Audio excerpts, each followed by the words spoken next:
เอาไปโทรมาเนาะย่ำคำย่ำแรงฮัลโหลฮัลโหลมึงอยู่ไสเดี๋ยวนี้มึงเขาบอกกูจักกลับบ้านกลับซอง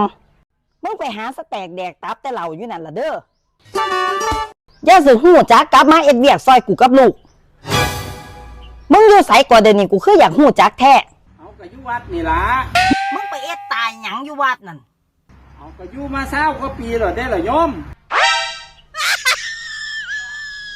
แม่นผู้ใดก่อเว้าอยู่นี่เอากับปู่ศรีนี่เด้ปู่ศรีวัดนี่เด้เอาบ่แม่นขอโทษผิดอีหลีบ่บาดนี่โอ้ยขออภัยหลายๆด้วยหลวงนึกว่าผัวแม่จ้าบันทึกซื้อไว้ว่าอันนี้เบอร์วัด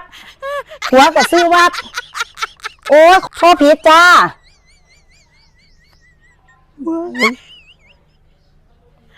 ตายละกูโทษผิดอีกแล้ว